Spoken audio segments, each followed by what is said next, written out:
Pride and Prejudice, Chapter 4. When Jane and Elizabeth were alone, the former, who had been cautious in her praise of Mr. Bingley before, expressed to her sister just how very much she admired him. "He is just what a young man ought to be," said she.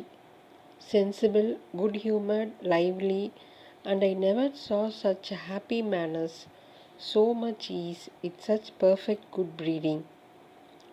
"He is also handsome," replied Elizabeth, "which a young man ought likewise to be, if he possibly can.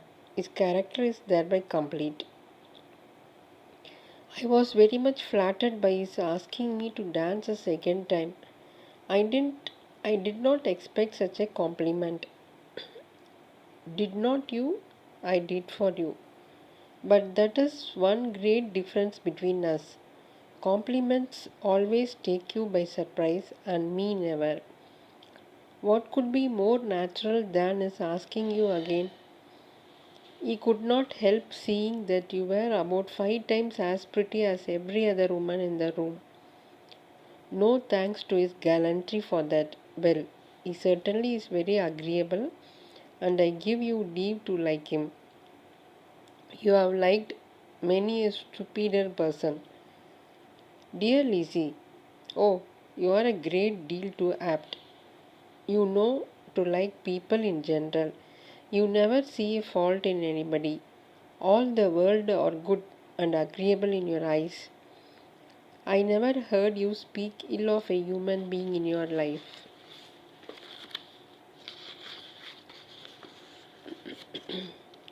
"I would not wish to be hasty in censuring anyone, but I always speak what I think." "I know you do, and it is that which makes the wonder, with your good sense, to be so honestly blind to the follies and nonsense of others. Affectation of candour is common enough. One meets with it everywhere. But to be candid without ostentation or design, to make the good of everybody's character and make it still better, and say nothing of the bad, belongs to you alone. And so you like this man's sisters too, do you? Their manners are not equal to his." "Certainly not, at first. But they are very pleasing women when you converse with them. Miss Bingley is to live with her brother and keep his house, and I am much mistaken if we shall not find a very charming neighbour in her." Elizabeth listened in silence, but was not convinced. Their behaviour at the assembly had not been calculated to please in general, and with more quickness of observation and less pliancy of temper than her sister, and with a judgment too unassailed by any attention to herself. She was very little disposed to approve them.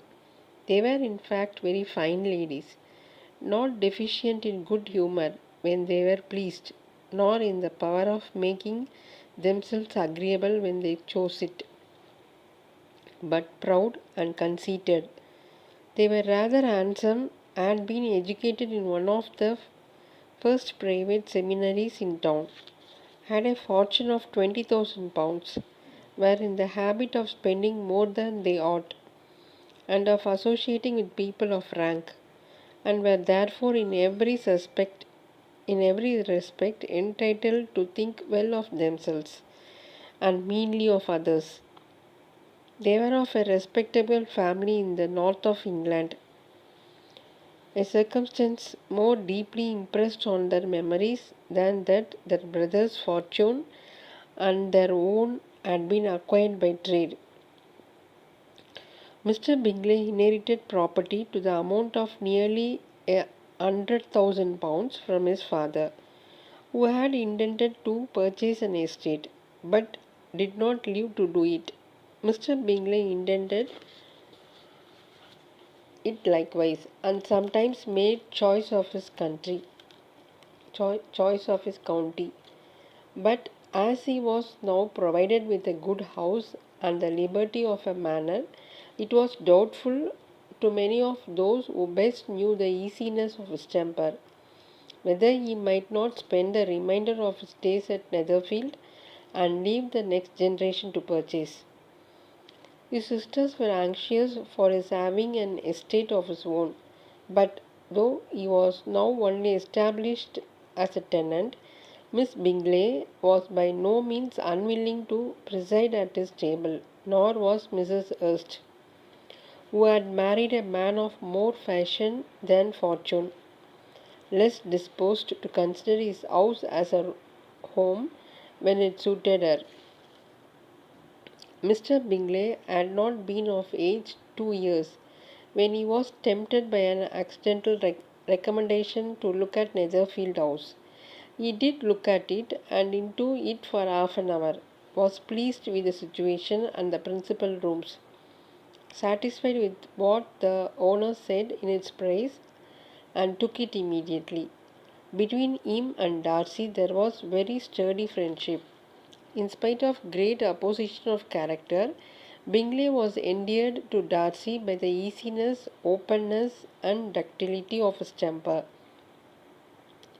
Though no disposition could offer a great contrast to his own, and though with his own he never appeared dissatisfied, on the strength of Darcy's regard, Bingley had the firmest reliance, and of his judgment the highest opinion. In understanding, Darcy was the superior. Bingley was by no means deficient, but Darcy was clever. He was at the same time haughty, reserved, and fastidious, and his manners, though well bred, were not inviting. In that respect, his friend had greatly the advantage. Bingley was sure of being liked wherever he appeared. Darcy was continually giving offence. The manner in which they spoke of the Meryton assembly was sufficiently characteristic. Bingley had never met with more pleasant people or prettier girls in his life. Everybody had been most kind and attentive to him.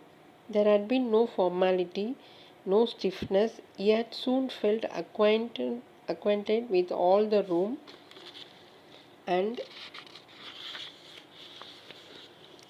as to Miss Bennet,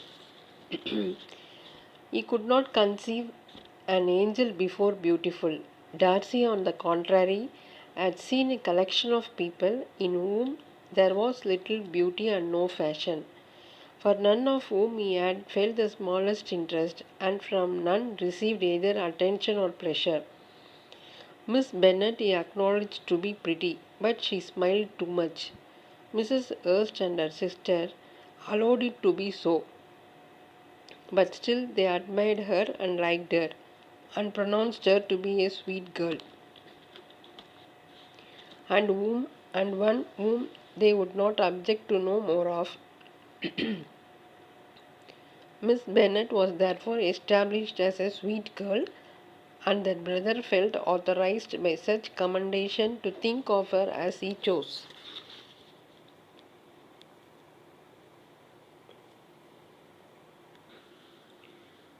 End of chapter 4. Chapter 5. Within a short walk of Longbourn lived a family with whom the Bennets were particularly intimate. Sir William Lucas had been formerly in trade in Meryton, where he had made a tolerable fortune, and risen to the honour of knighthood by an address to the king during his mayor, mayoralty. The distinction had perhaps been felt too strongly.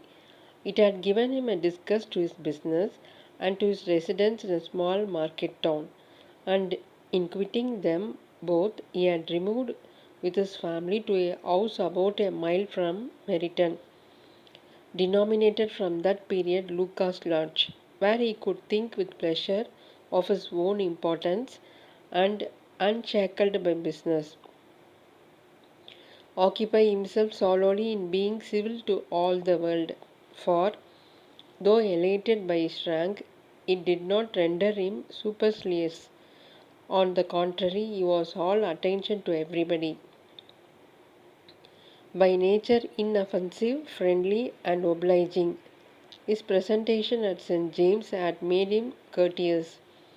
Lady Lucas was a very good kind of woman, not too clever to be a valuable neighbor to Mrs. Bennet. They had several children, the eldest of them, a sensible, intelligent young woman, about 27, was Elizabeth's intimate friend.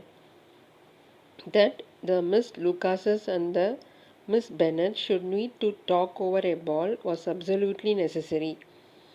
And the morning after the assembly brought the former to Longbourn to her and to communicate.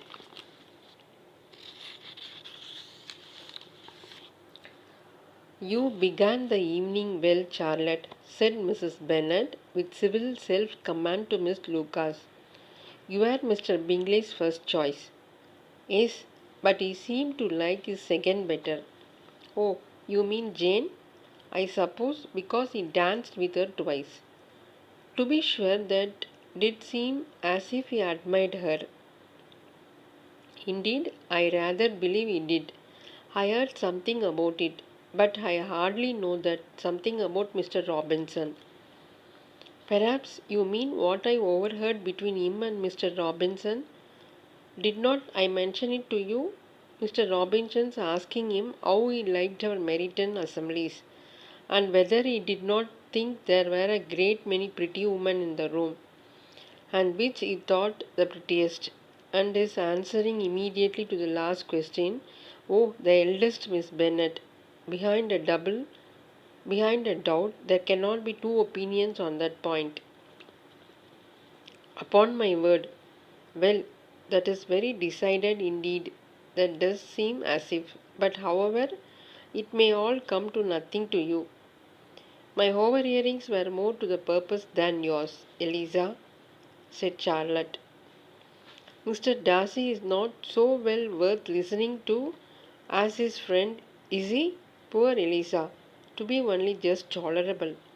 I beg you, you would not put it into Lizzie's head to be vexed by his ill treatment, for he is such a disagreeable man that it would be quite a misfortune to be liked by him. Mrs. Long told me last night that he sat close to her for half an hour without once opening his lips. Are you quite sure, ma'am? Is, is not there a little mistake? Said Jane. I certainly saw Mr. Darcy speaking to her. Yeah, because she asked him at last how he liked Netherfield, and he could not help answering her. But she said he seemed quite angry at being spoke to. Miss Bingley told me, said Jane, that he never speaks much unless among his intimate acquaintances. With them he is remarkably agreeable. I do not believe a word of it, my dear. If he had been so very agreeable, you would have talked to Mrs. Long. But I can guess how it was. Everybody says that he is eaten up with pride. And I dare say he had heard somehow that Mrs. Long does not keep a carriage, and had come to the ball in a hack size.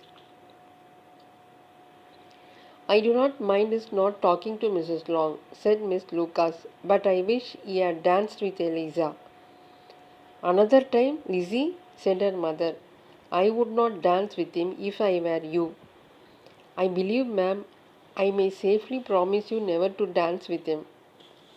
His pride, said Miss Lucas, does not offend me so much as pride often does, because there is an excuse for it. One cannot wonder that so very fine a young man, with family, fortune, everything in his favour, should think highly of himself.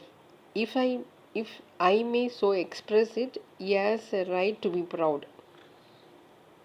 That's very true, replied Elizabeth, and I could easily forgive his pride if he had not mortified mine. Pride?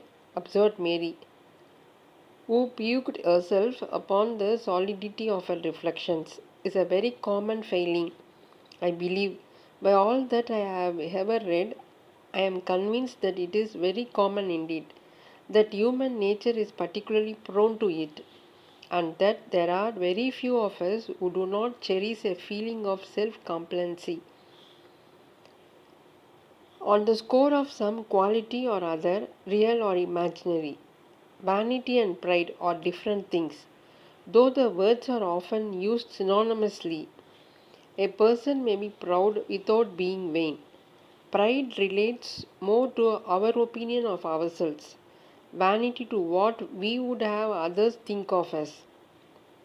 If I were as rich as Mr. Darcy, cried a young Lucas, who came with his sisters, I should not care how proud I was. I would keep a pack of foxhounds and drink a bottle of wine a day. Then you would drink a great deal more than you ought,